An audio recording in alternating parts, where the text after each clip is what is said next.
Well, you don't know this, but this is take three. So I was reading about the Fannie Willis and what she said, what they're saying. It's sort of they said, she said sort of situation. I'll tell you this: if what she did, I mean, screwing her, I don't understand why that's even part of the situation. But apparently, I guess they think that he profited from the relationship, or she misled people because of the relationship. But if that's proven, then they need to string her up really high because Trump's going to get away with corruption again, and that's just disgusts me. You know, I was really pissed off when OJ got away with it. You know, um, and he didn't. He got away with it because of a detective lied under oath. You know, and that's unforgivable too. You know, but once he was acquitted, we couldn't try him again. But he's served his time, and he's pretty much of a useless piece of crap right now. So nobody was really worried about him. But Donald, you know, if Donald gets back into office, and all these people that are supporting him and whatnot, they have choices. Either they're going to become his little soldiers or his secret police or something, or they're going to get shot dead. That's it. That's the way it goes. You know, take it or leave it. Uh, Women that are supporting him are going to be sorely disappointed. They'll be in charge of the morals of other women. You know, so you have people like Marjorie Taylor Greene who thinks she's going to be in charge of vice presidency or something like that, or she's looking for a really important job within the new Trump administration. I think she's going to be strongly disappointed because as crazy here as he is, I don't think that he's going to appoint a bunch of batshit crazy people. He's going to appoint loyalists that aren't batshit crazy. And he has those are the people that are writing the platform and whatnot, which is going to destroy women's rights and destroy civil rights and everything else, and turn this country into what South Africa used to be, you know, and we'll have apartheid or something similar to that going on. It didn't work out real well for that country. I don't think it's going to work real well here either. Um, you know, I quote my mom about stuff every once in a while. You know, she's been gone for a few years now. And one of the things that she always told me, and it got me through life and helped me make friends and whatnot, it got me through high school without, you know, getting stabbed to death, uh, is that we need to get along. We can't survive without each other, you know? It's like, what do you do if you're on you're a quarterback on you're Patrick Mahomes and you decide that you don't like black people, okay? Well, you got a running back that blocks for you and runs for you, and he's black, and a lot of the offensive linemen are black. What if they decide, screw you? What happens? Well, Patrick, you're going to be a smear on the gridiron. And that's pretty much the way life is right now. If you can't get along with the people in this country, and you say you want to get rid of these people or that nationality or that nationality, we're going to have problems. More problems than we have right now. Are there security issues? Yes. Does that mean that every Muslim that walks down the street or every Arab-looking person that walks down the street needs to be arrested or stopped and questioned? No. Or if they appear to be near a situation? Yes. Just like every other person that's near that situation needs to be stopped, frisked, questioned, everything. You know? It's funny because if you look at, they say the browning of America isn't from Muslims, it's from Indians. Not American Indians, people from India. The Sikhs and I forget what the other religion is. But anyhow, they, Hindu, they sit around and they're taking over certain areas. I mean, part of they call New Brunswick and Parsippany Little New Delhi's.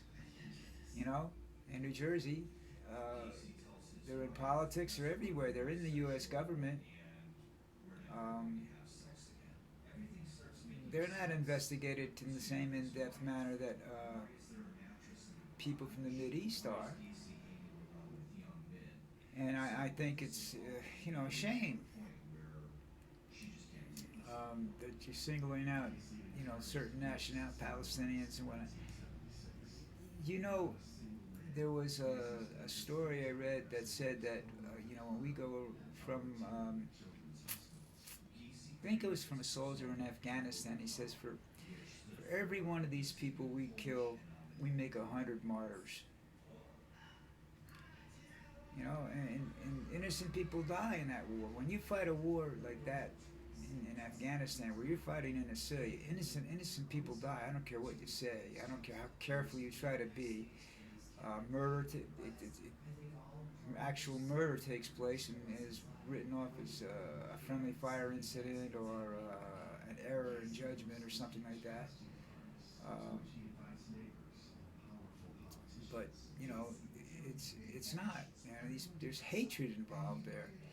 Um, our army is has been used as a training facility for criminals in Mexico and other countries, uh, just as the Russian army has been. You know, Spetsnaz troops work for the Russian mafia now. Um, the Bloods, the Crips, and all these other major black gangs and the Latin Kings and whatnot, they all have members in the army. Uh, the Mexican cartels train these guys as killers. They bring them back. They get them to go into special forces, and then they bring them back and give them jobs as killers, assassins, whatever. We can't go about telling people we don't like them and that's it. We have to begin to learn how to work with people.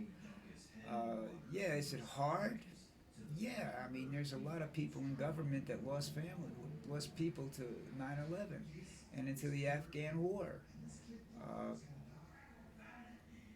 there's probably millions of people, I'm going to say millions because I think it's true, of people in the United States that have been affected by the drug culture, which is, uh, used to be, the drug of choice used to be heroin, and that came from the Iron Triangle, which is, by the way, near one of the corners of Afghanistan. And that was Chinese heroin, considered to be quality-wise the best in the world. And then you had cocaine was discovered in the Latin countries. It's not just Mexico; it's all Latin. It's all South America is involved in the cocaine trade, one way or another. Um, if not growing it and selling it and transportation, they're all involved in some way. Most government, I live in Colombia, and I believe that this government's a narco government. But it's not horrible for the people. So what do you do? Um, if you take a trip through Medellin at night, you'll feel very sad afterwards of all the homeless people sleeping in the streets, and they're all. A lot of them are ex-soldiers or ex-something or just drug addicts in general. But we need to, in order to survive in the world, you have to take my mom's advice. We can't live by ourselves. The white race can't survive without the help and the assistance and partnership of other races. And the same thing with the other race. They can't survive without our help, our partnership, And I don't know why people get. Well, I guess I do know that. The way people are set up. Oh, like I got in my first fight with a black person when I moved to New Jersey.